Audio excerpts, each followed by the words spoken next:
back to this show. As I said last time, we are going to get ready and take on our first boss.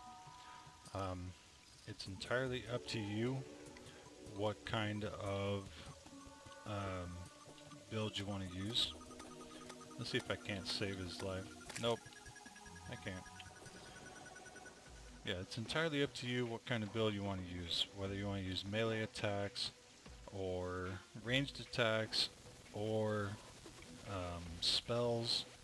You could even use minions. I'm going to go over some of the best setups.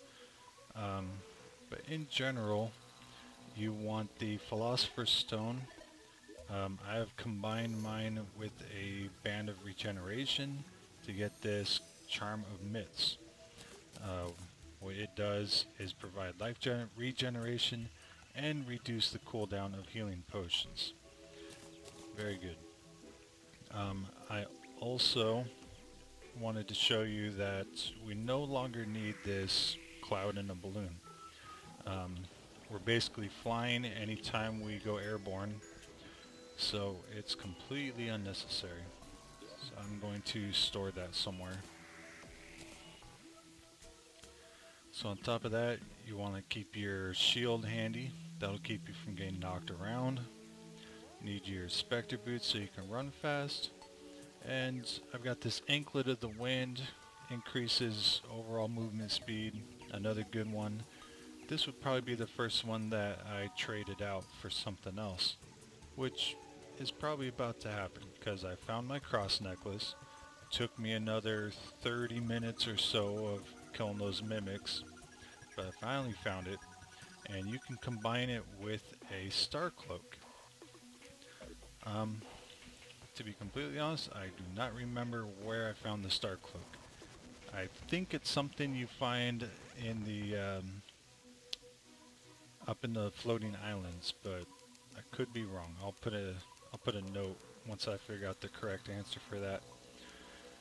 But anyways, at the little Tinker's table here, we can combine those two to make a Star Veil, which gives us our increased invulnerability after taking damage, and anytime we get hit, stars will fall from the sky and deal damage to whatever it was that hit us. So, as I said, this is probably the least useful item in this setup because of our wings and because of the grappling hook's ability to make us go full speed at a moment's notice. That extra 10% just isn't really that helpful. So I don't want to get rid of it entirely, and that is a good thing that you can use your social slot for, is to have a secondary set of equipment ready to go without taking up your inventory space. You can see I've done that with my titanium armor up here. While I'm digging and adventuring, I like having extra minions, so I've got my spider set equipped, but I can real quickly swap that out, get the extra defense from the titanium armor, as well as the increased range damage, because I am going to be doing these bosses with a ranged setup. For this ranged setup, I'm going to be using the Clockwork assault rifle, which is a pretty common drop from the Wall of Flesh, the boss of the underworld. And he's pretty easy to kill multiple times, so you can go back and keep killing him until you get it. The Clockwork assault rifle, like all guns, uses bullets, which we buy from our gun seller guy, and they're pretty cheap. He also sells silver bullets, which do more damage, but we're less interested in that. We are going to make our own bullets that are going to do crazy amount of damage to these bosses. So I'm going to go ahead and buy a whole stack of these bullets. And let's see, I think we need a anvil to craft these. There we go.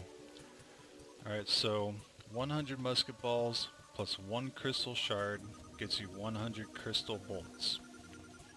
I've got 43 crystal shards. You may have noticed me farming those earlier.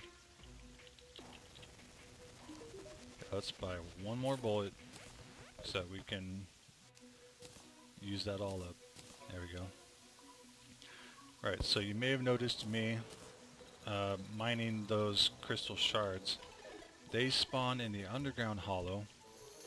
I'll show you real quick where you can find them. They are extremely useful all throughout hard mode. They are an ingredient in making the greater healing potions,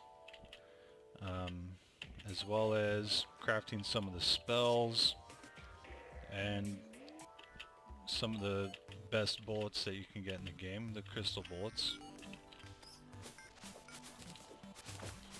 And I might as well show you what these are capable of. So you see these glowing crystals growing all throughout the underground hollow. Those are the crystal shards. And as you can see, they grow everywhere. If you wish to set up a farm for them, a good way to do it is to make a 1 block thick channel on either side of your elevator once the hollow has passed through it, and then crystal shards will spawn right next to your elevator. So you can just climb up and down mining crystal shards. Very effective. Alright, so I'm going to get 2 full stacks of these bullets just because you don't want to run out of ammo in the middle of the fight. Plus, I know I'm going to need more later because there are 3 hard mode bosses, so chances of using them all up are pretty good. Alright, so that's going to take care of us for our range setup. I'm going to clean out my ammo slot so that I can store those in there. We are also going to bring our summoner gear. Even though we're going to be wearing our titanium armor, we still want to have the 2 summons that we can get with the bewitching table, as well as keeping these spider queen nearby so it can continue to deal damage as well. Now, if you want to kill the boss as a spellcaster or a melee fighter, that is also entirely possible. For melee fighter, I would recommend just getting the strongest flail or yo-yo you can find, and I would even show it to our goblin tinkerer here and pay him to re-roll it until you get a really good modifier on it. I tend not to have him reforge my accessories and weapons until about this stage in the game. Because up until this point, it's kind of a waste of money. You don't really need it. It doesn't help that much. But this is when it really starts to help. So for melee, just get the best flail. Even a really good spear, like the titanium spear, would be pretty good in this fight. If you want to be a spellcaster, there's a few spells that we can make at this point. They both require a spell tome to make, so I'm going to go ahead and make those now. You could use the ice rod, but its damage per second is not that great. It's more of a utility item. I would also recommend getting a crystal ball, as it when you use the crystal ball, it gives you a buff to magic damage and maybe even a reduction in mana cost and a bunch of really nice things like that. Now to craft these, we need a bookcase. And I don't have a bookcase, but we can make one. We just need to find our books.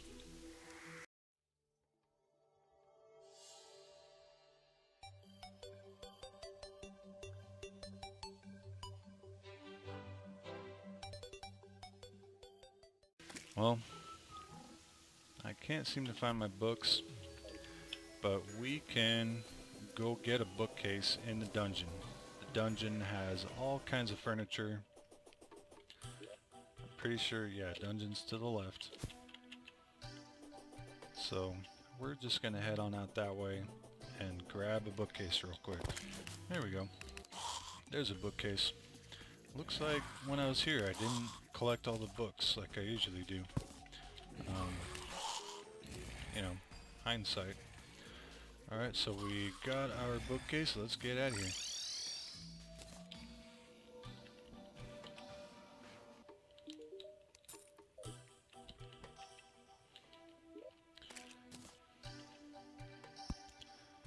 Okay. So the first book that you'll be able to, or spell I should say, that you will always be able to craft is the Crystal Storm. Takes 20 crystal shards, 15 souls of light. Soul of light spawn randomly when you kill something in the underground hollow. Can be any enemy, just as long as you're within that biome. There's a chance it'll drop souls of light. So as you're looking for mimics and farming the crystal shards, chances are you're gonna find a bunch of these. So that's the first spell. And I'll show you what it does here. You see it just fires very rapidly. A ton of little crystals that fly out and do pretty good damage. The second book we're going to make, this one's called Golden Shower. It takes 20 ichor, which is dropped by one of the monsters in the Underground Crimson, as well as Soul of Night, which, just like the Souls of Light, drop from any monster you kill in the Underground Crimson, along with our spell tome, and that's the Golden Shower. It fires this golden stream. Yes, it is what you think it is. The really nice thing about this spell is that it pierces multiple targets, and it will decrease the target's defense. The first boss that we're going to fight cannot have its defense reduced, but the piercing damage it does is still very useful. So, if you were in a world with the Corruption instead of the Crimson, there is another spell, I think it's called Chaos Flame or something, and it uses very similar ingredients. It uses the Souls of Night, along with spell tome and some other, the Cursed Flame drops, which drop from enemies in the Underground Crimson, or Corruption. So those are the spells I would use against these bosses if I were playing as a spellcaster right now. And of course, if you're playing as just a plain summoner, then I would stick with the spider armor,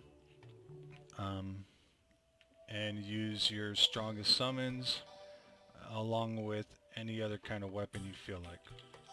So now that our accessories are taken care of, our armor is set up, our weapons are set up, I'm going to clean up the inventory, and then we'll really get this fight going. One other thing we want to do before we take on our first hard mode boss is build an above ground mushroom biome. This is achieved by placing mud and mushroom grass seeds within that mud. The point of this is there's a special NPC that will spawn in a above ground mushroom biome. So we want to go a little ways away from our base so that it doesn't turn our whole area, our whole headquarters area into a mushroom biome.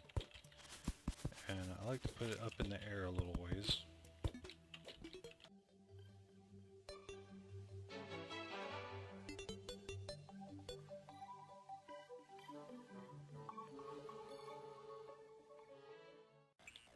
Okay, so this is going to be the basic structure of our overground mushroom biome. You want to make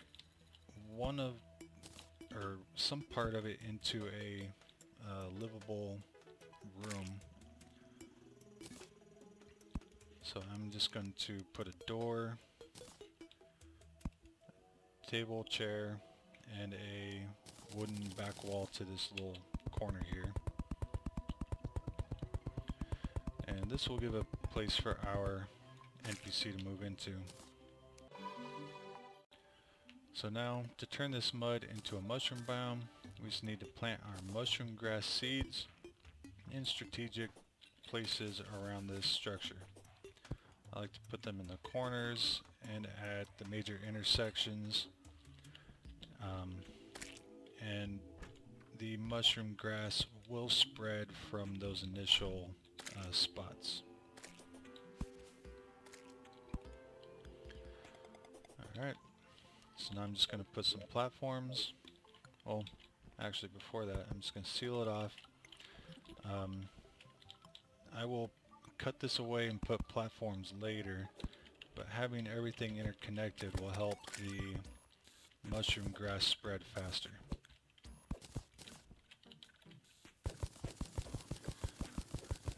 And that's why we want to do this now, as it does take some time for the mushroom grass to grow all over the mud there.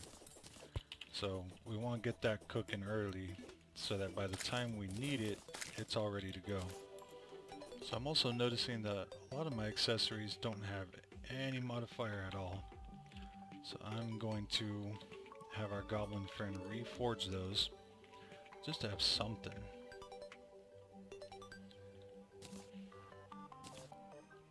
Oof, that's expensive. Let's try the boots. Yeah, 3 gold, that's much better. Brisk, no. Brisk again. Angry, 3% damage, that's good. Get our wings. And don't need mana. Don't need critical. Don't need movement speed. Ooh. Melee speed. Dang it. Come on. There, 3% damage. I'll take it. And Charmer Myths. Spiked. That'll have to do. Because that gets very expensive. Alright. So now we've got some good, strong accessories. Now we need to craft the item that's going to summon our first boss. I've chosen this boss because the Souls of Might that he drops are going to allow us to upgrade our gun, and we'll use the upgraded gun to fight the other 2 hard mode bosses. And I do not remember the recipe. I know it has something to do with the souls that we found, so I need to go find our guide, who's down in this pit for some reason, and we'll figure out what we need to craft them.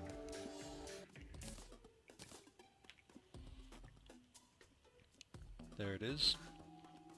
So the destroyer is the first boss that we want to go after. So we need 6 rotten chunks, 5 iron bars, and 6 souls of night. Oh, you know what? It's going to be vertebrae because rotten chunks are a corruption drop. Vertebrae are the crimson equivalent. So now to put this all together, we need to get to an altar.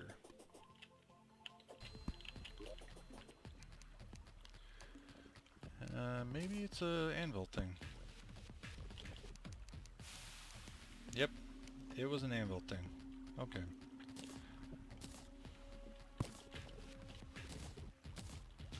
Alright, so this is going to summon our boss. This boss can only well, all the hard mode bosses can only be summoned at night, so we've got some time to kill. Rather than just sit there idly waiting, we are going to set up something of an arena.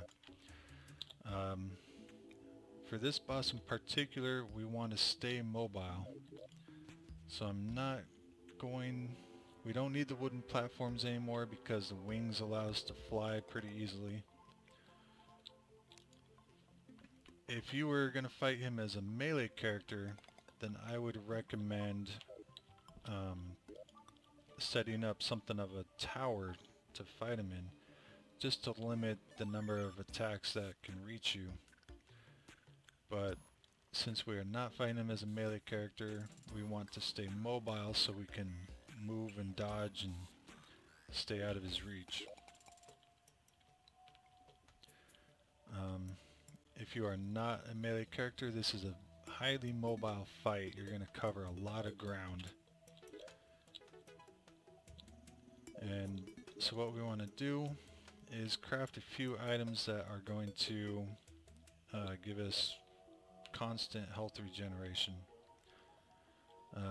Regeneration potion's good, swiftness potion, iron skin, those are all good. Don't need magic power. What I'm looking for are my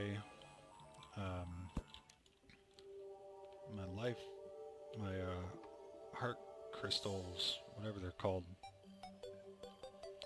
We can turn those into heart lanterns, and those combined with campfires give you a lot of health regen.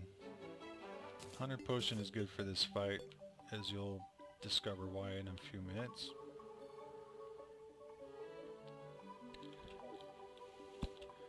Heart reach is not a bad idea either.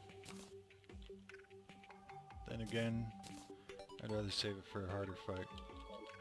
All that does is increase the range at which you pick up the heart drops.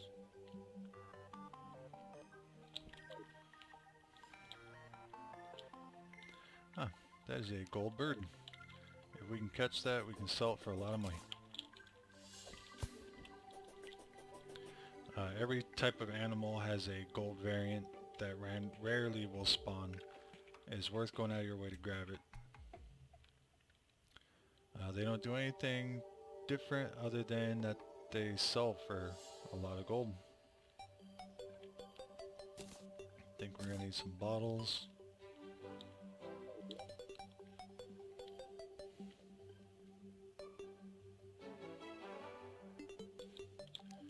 My inventory is such a mess.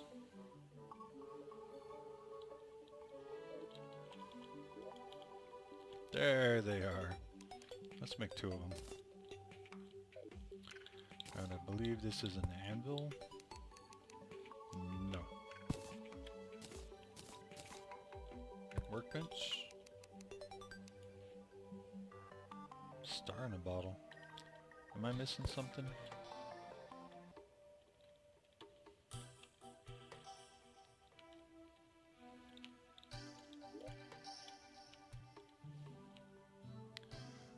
Oh, you know what? I think I need chain.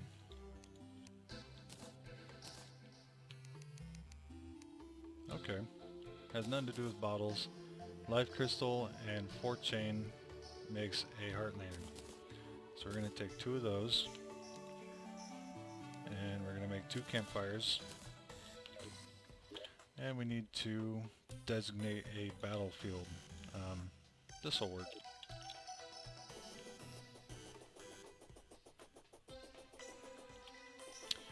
If you really wanted to, you could also make some pools of honey, as you saw during the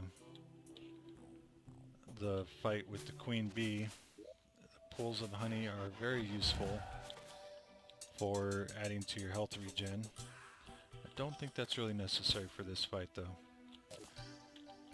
And what we want to do is make sure that these campfires overlap a little bit. So we run out of its zone influence here. Just put the other one right there. That will give us a very large area where we are always getting health regen from the campfires.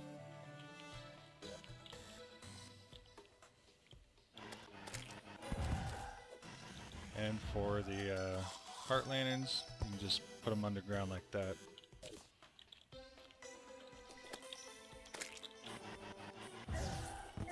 Let's see how far the influence is.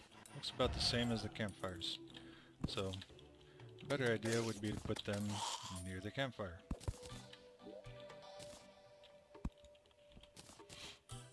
I know it's already nighttime. If this is your first time fighting this boss, I would recommend beginning the fight right as night falls.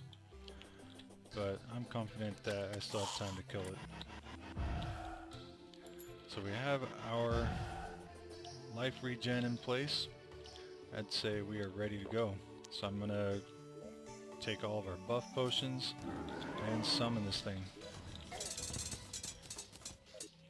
Alright, so here's the destroyer. It is huge. As you deal damage to it, it will drop these probes. The probes need to be killed individually, and the more damage you deal to them, the more probes it'll drop. So you definitely need to take out the probes as they spawn, or they will quickly overwhelm you. Also, do not forget to use your summons, like I did.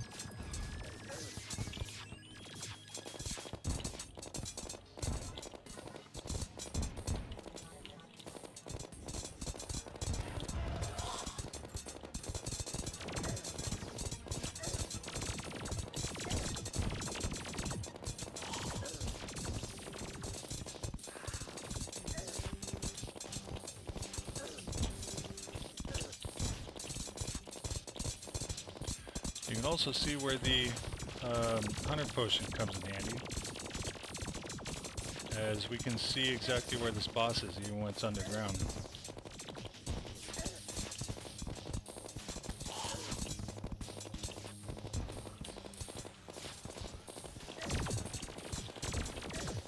As you kill the probes, a lot of them will drop the heart pickups, and I would recommend saving those until you really need it.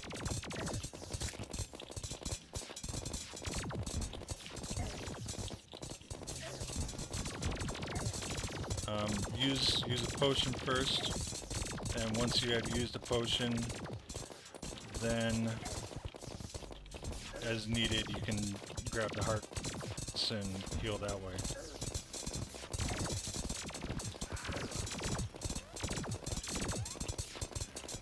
The biggest problem with this boss is just his high pool of health. He has the most health of all the bosses. That can make him difficult for your first time fighting him, as you may not be prepared for such a long battle.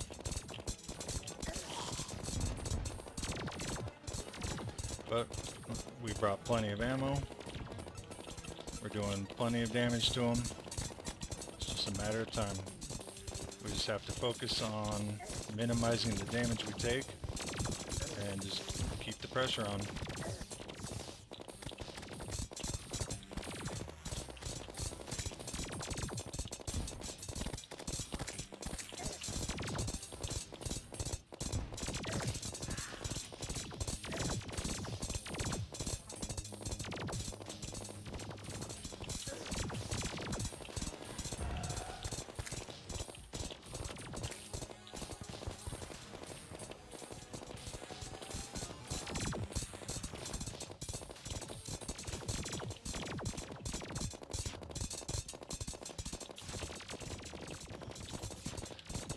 When using these crystal bullets, you'll notice that every bullet that hits explodes and hits him multiple times after that.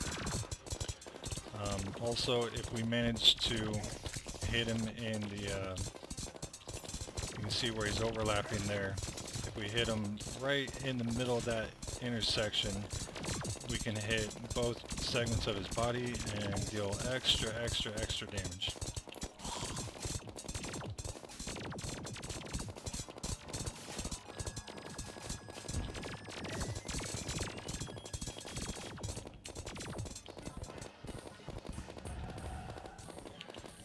Like I said, the main thing is just to stay mobile. Don't let them just continually rail on you.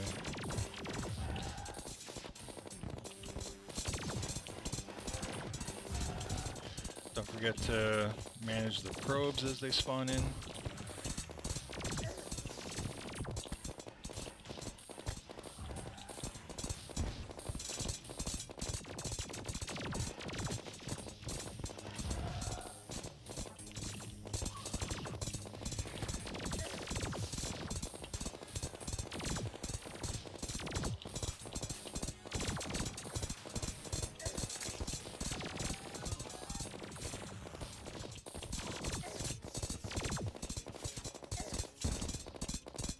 Potions are starting to run out.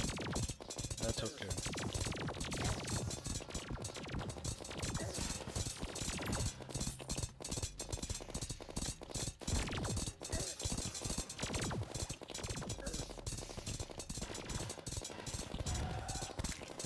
Yeah, you never want to hold still with this boss. Unless you are doing the melee thing. Like I said, if that's the case, you want to set up a special arena that gives him very limited access to you. Okay, he's almost dead. When he dies, all this stuff will drop from the closest segment to you. And there you have it. Our first hard mode boss. Let's have a little bit of cleanup. And we're all set. So, I only used about half of my ammo. And I only used one healing potion, the health regeneration, along with the potions that we took, and the hearts that dropped from the drones was more than enough to keep our health up. There was just one time that it got a little too low for my comfort, and we had to use a healing potion. Now, this boss is easy for me because I've done this quite a few times. Don't get discouraged if you die a lot. That's kind of the point of hard mode, is it's supposed to be a little more difficult. But that said, main things he drops, he'll always drop some amount of Soul of Might, which is the soul type that is unique to the destroyer. He will also always drop some amount of hollowed bars, which is the next metal better than titanium or adamantium. And then there's a few other unique items he can drop that, you know, they're kind of nice when they happen, but not, you know, nothing to really cry about if we don't get them. So let's show the hollowed bars to the guide. I'll show you guys what we're going to be making with those. There's the hollowed set of armor, which is very, very good. We're definitely going to want to make a set of that. As you can see, it's going to take quite a few bars. We need 12 for one of the helmets. We need 24 for the plate mail, and 18 for the greaves. So basically, if we kill all 3 bosses once, we should have enough for the whole set. We also want to make one of these, either Drax or the pickaxe axe. They are functionally identical. This one is just a drill, while this one is your more traditional kind of pickaxe type. It takes hollowed bars and 1 of each soul from the other hard mode bosses, so we can't quite make that yet. What we can make is a better melee weapon. The Excalibur is very nice. We could also make light discs from the Souls of Might and the Soul Light, and our special NPC moved into our above ground biome. That's what that was all about. These are a very nice kind of boomerang upgrade. You can craft up to 5 of them, put them in a single stack, and just throw these things all over the place. Very, very, very deadly. And this is what I'm really interested in. This is the Optic Staff. It is one of the better summon items in the game. We need a black lens, which is a very rare drop from the demon eyes at night, 2 regular lenses, 12 hollowed bars, and 20 soul of sight, which drop from one of the other hard mode bosses, which is probably the next one we'll go after, because I really want this staff. The hollowed bars are also an ingredient in the Pumpkin Moon Medallion, which summons the Pumpkin Moon event, which is very difficult. We're not going to be doing that for some time. So at this time, what I really want to get is this. This is the Mega Shark. We need Mini Shark, illegal gun parts, both of which are sold by our gun dealer here. 20 souls of might and 5 shark fins. I don't think I have any shark fins, so that's what I'm going to have to do. You've all seen me kill sharks before. As exciting as it is, I'm going to do it off screen, and then we'll be ready to put this mega shark together in the next episode. So I hope you enjoyed this episode. Thank you for liking, thank you for the support, and hope to see you guys next time.